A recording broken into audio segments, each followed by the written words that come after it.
What's good, great people? I am Ezel Moon, and man, I got a special guest in the building today. Houston, Texas native, and not only that, Arlington, Texas City Council District 7 representative. He's running for it right now. Antoine Lane! What's good, baby? Appreciate that introduction. Hey, bro, appreciate you for coming to the show, man. I'm glad to be here. Man, say, bro. So you are on mini air hockey with Ezel Moon, bro. And what we are going to do is this. We're gonna play a little bit of mini air hockey. After every few points, I'm just gonna ask you a couple of questions, and then at the halftime, we'll discuss the charity that you want to donate to. All right. And then at the end of the show, man, a couple words of wisdom, for the kids. All right. Let's do it. Let's do this. All right, man. Oh, before we get started, I always like to start this off like this. So let's say the interview is over, and you're leaving, and you're walking out, and you notice that on the ground outside, on my porch, right? All right. There's a lottery ticket worth $50 million. All right. What's the first thing you're gonna do? Well, I'm gonna put my foot over it.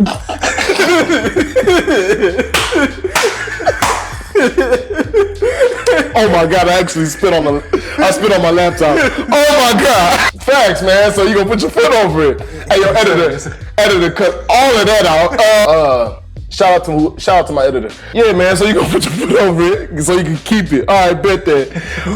Let's play these first couple of points, man, and then I got some more questions for you, brother. All right. All right. So what happens is we just put it in the center. Just go for it. Don't think about it. Just go. Oh, okay. Yeah. Go put it. Oh, that's zero. I'm gonna let you make it, but you gotta put that joker in the center. Oh, come on. Man, play no defense? What? You smart. You know what I'm saying?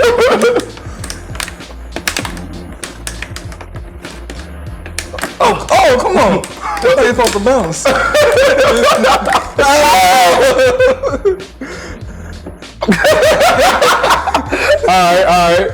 right. Let's.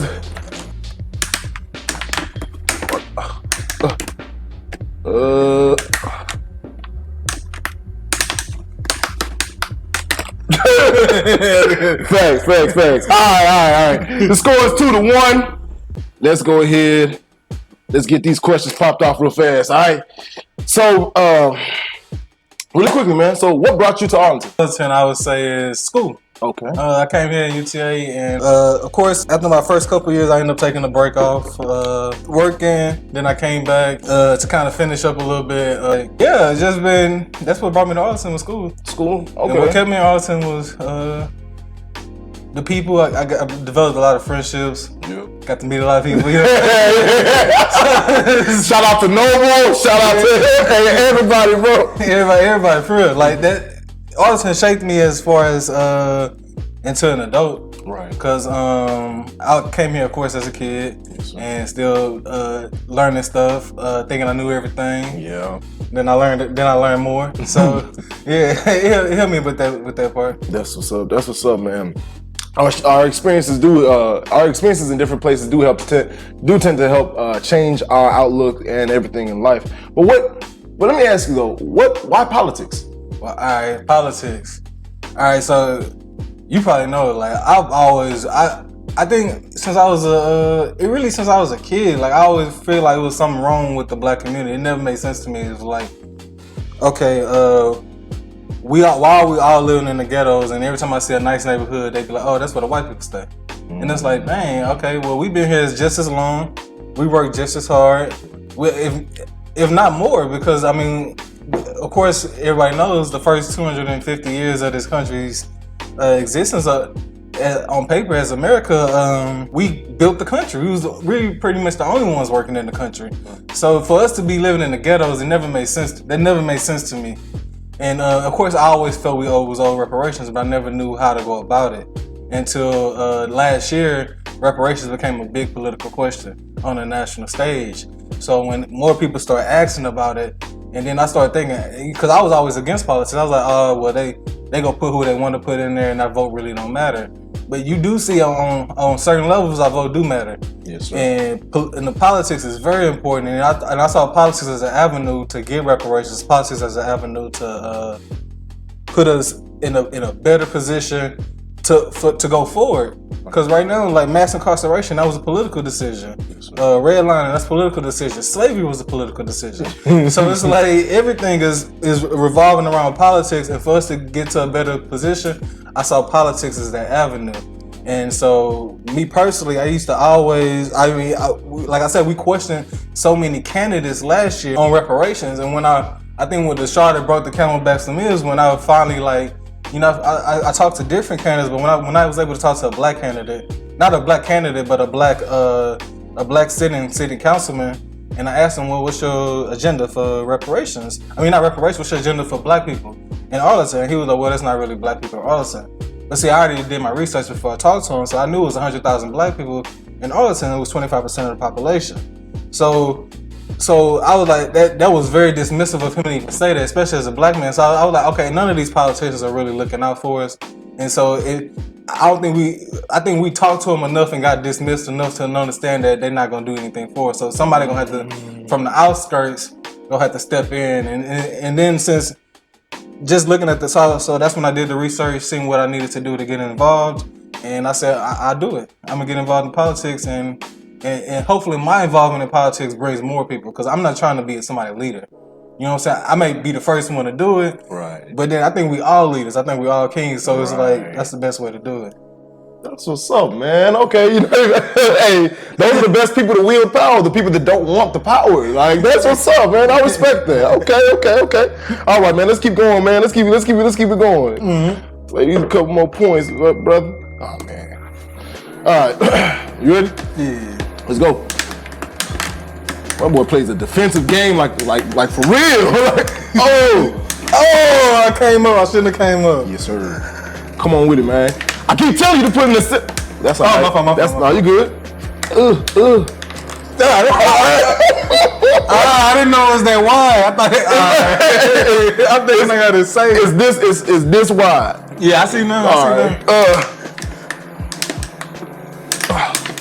Okay, here we go. Okay. All right. We're gonna go ahead, go into the halftime real fast. All right, brother. Really quickly, man. So, what charity are we donating to today? Arlington Charities. Arlington Charities. That's the name of the foundation. It's kind of like a food bank. I don't really agree with a lot of what charity stands for. Even though I understand, I agree with people that the concept of needs to be helped. I don't like the fact that we have so many now that we kind of just keep putting all these band-aids everywhere. Right. You know what I'm saying? You're like, I'm gonna help you now, but the problem still exists. So I think fundamentally we need to be able to get to where we need less charities, okay, and have people in less bad positions.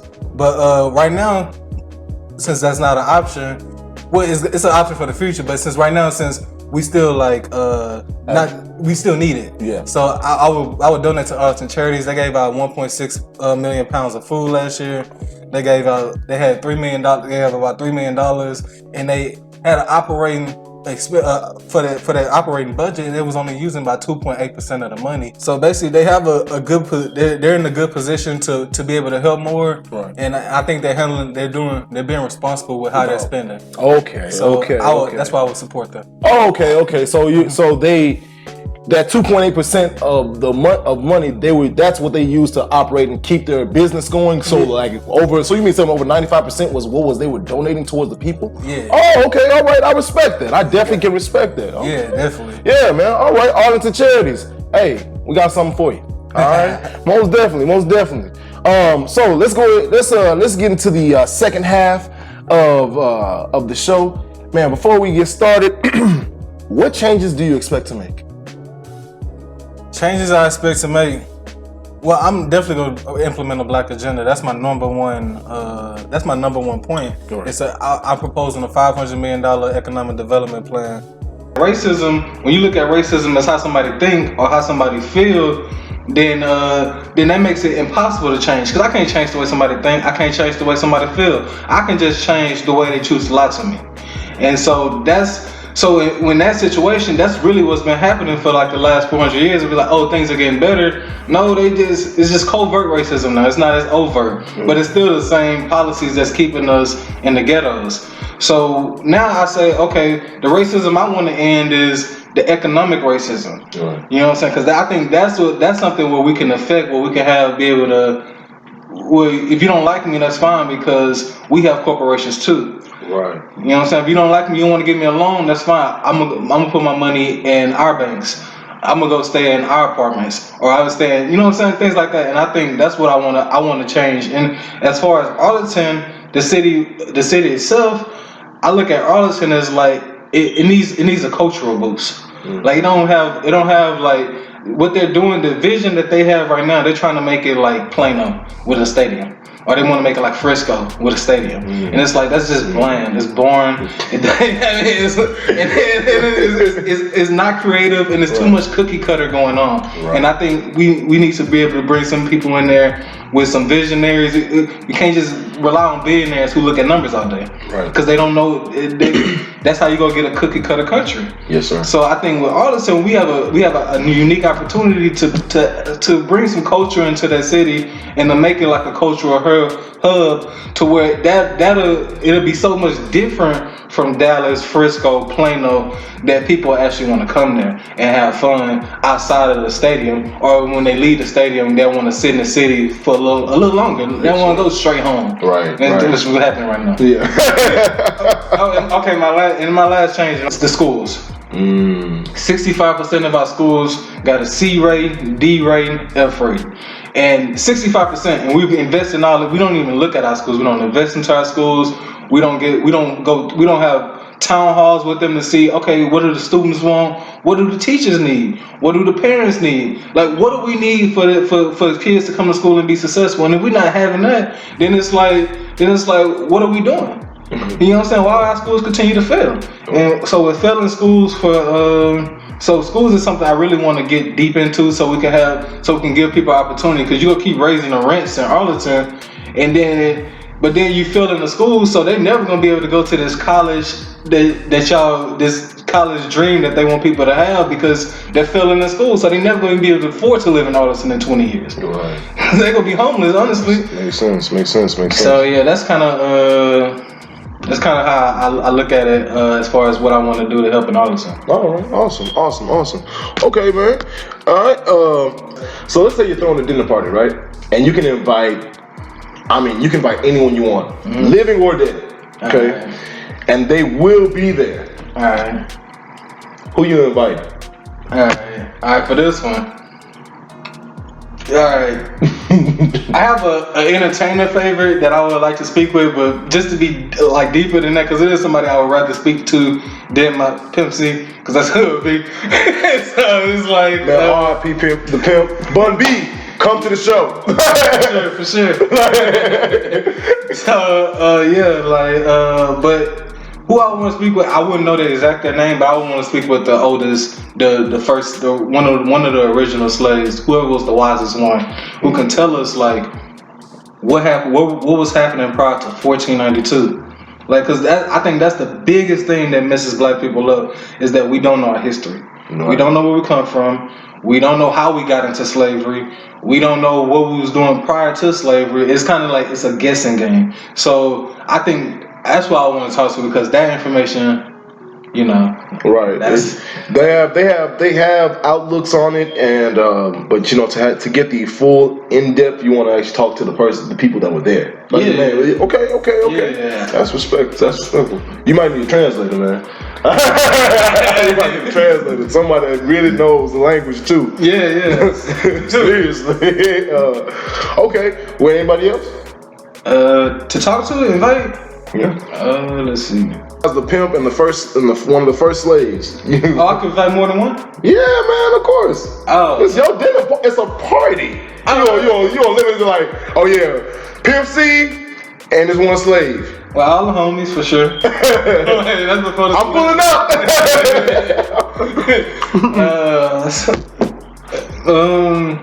Yeah. I guess celebrities. That's probably about it. Yeah, a couple celebrities. Yeah, maybe Tariq Nasheed, but I don't even know if you consider him a celebrity right now. I mean, he's a public figure for sure. Okay, but he got movies. I'm about to say, would you like to see him on this show? Oh yeah, yes. Oh yeah. Yes. Hell is okay. Yes. Okay. So yeah, then, all right, for sure. All right. So then Tariq Nasheed, a couple celebrities. Yeah, of course, some basketball players, you know. Yeah, the ones the whole Pelicans. Zion, Drew, Lonzo. You know what I'm saying? LaMelo, you gonna be one next year. LaMelo, you coming to the squad too. Bi, you know what I'm saying? We you know, yeah. For sure. Hey man, that's what's up, bro. Okay, man. Let's go ahead. I'm actually going to jump into this next question real fast, right? Man, so I know you're originally from one of the greatest cities in the world, Houston, Texas. The greatest, you know what I'm saying? Yeah. What part of that city are you from again? Southwest. Southwest, huh? Is West up or Best up? That is a phrase. That is a phrase. If only they knew. Let's get it.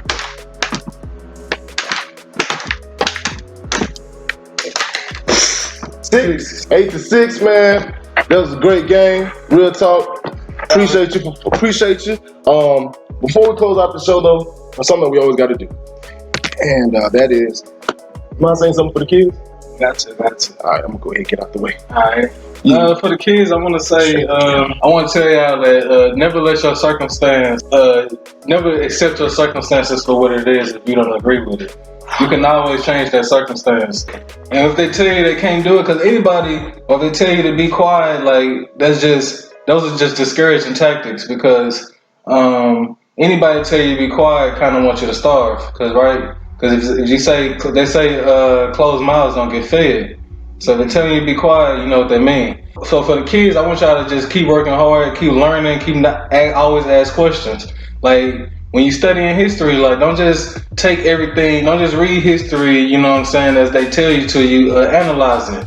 You know what I'm saying? Have some questions for every time your teacher tell you something, have some questions, because if what they tell you is true, then it should be able to stand cross-examination. And if it can't, then you need to learn more. You need to research more. You need to find your own answers.